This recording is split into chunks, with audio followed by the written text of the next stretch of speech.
Ini dalam 1 bulan. Kenapa bisa cepat? Bapak Presiden dari awal menginstruksikan kepada semuanya agar secepat mungkin lakukan dengan segera untuk pemulihan. Di lapangan, para petugas dan warga nyatanya itu sama-sama saling bantu, saling kerjasama, gotong royong semua. Izin Pak Menko, Pak Mensesnek, serta Bapak-Bapak sekalian, saya izin menambahkan sedikit saja. Jadi yang pertama, kemarin beberapa kali dan tadi pagi pun masih ada yang bertanya mengenai jumlah helikopter. Di mana 50 helikopter itu? Gitu ya.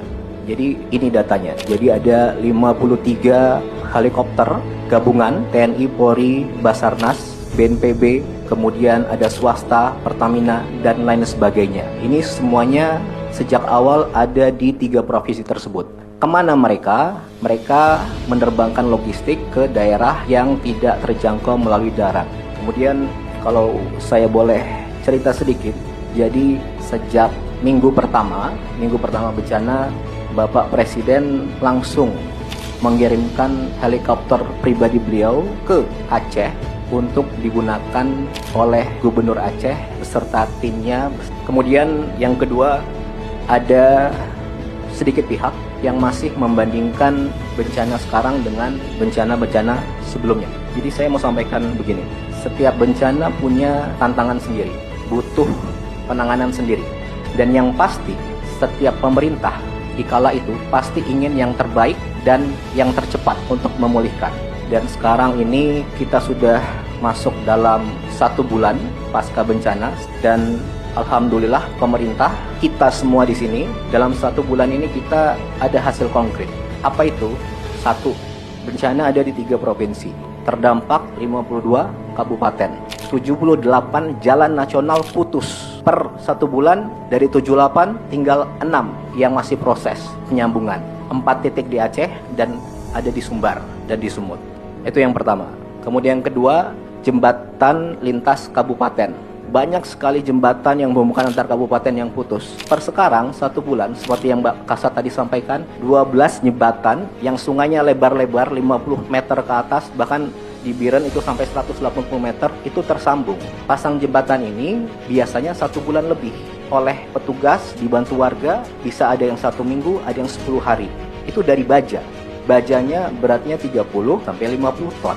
Kenapa jembatan yang utama kita fokus selain yang lainnya? Karena agar bisa jalur logistik masuk, tembus antar kabupaten, antar provinsi. Kemudian yang ketiga, mengenai jumlah hunian.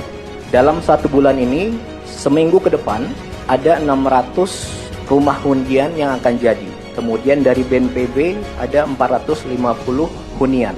Bapak Presiden menginstruksikan ke Kepala Dantara untuk bangun secepat-cepatnya rumah hunian 15.000 rumah. Anda bisa lihat sendiri progresnya bagaimana.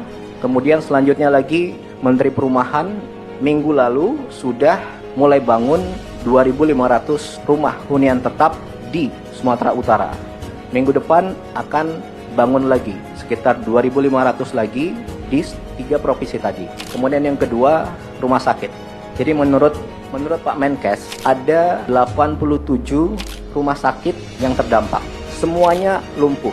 Dalam 1 bulan ini 87 itu semuanya sudah bisa melayani pasien.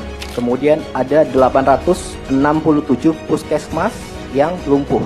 Sekarang 1 bulan tinggal 8 yang belum beroperasi. Kemudian ada beberapa sekolah yang lumpuh, sekarang sudah bersih, sudah ada mulai mengajar walaupun musim libur. Kemudian pasar-pasar beberapa sudah mulai beroperasi, perekonomian perlahan-lahan mulai jalan. Kenapa bisa cepat? Bapak Presiden dari awal menginstruksikan kepada semuanya agar secepat mungkin lakukan dengan segera untuk pemulihan. Ya, ini hasilnya. Kenapa bisa?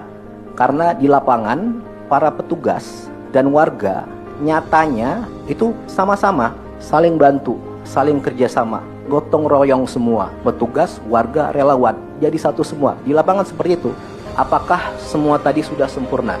Apakah semua warga sudah didatangi petugas satu persatu?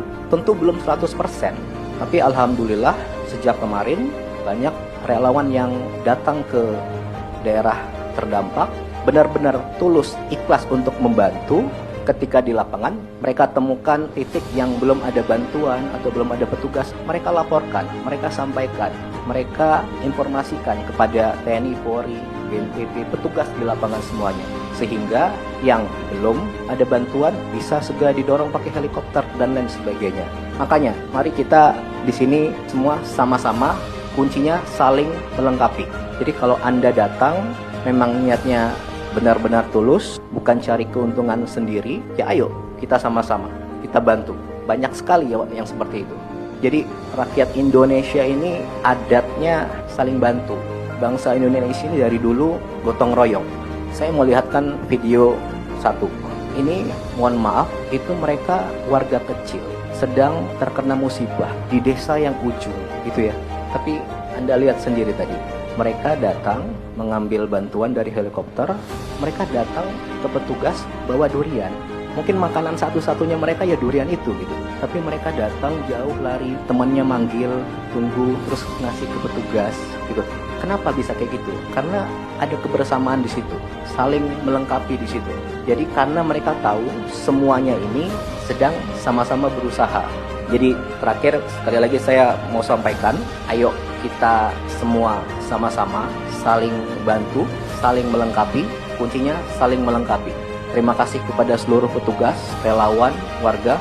Itu saja, terima kasih. Assalamualaikum warahmatullahi wabarakatuh.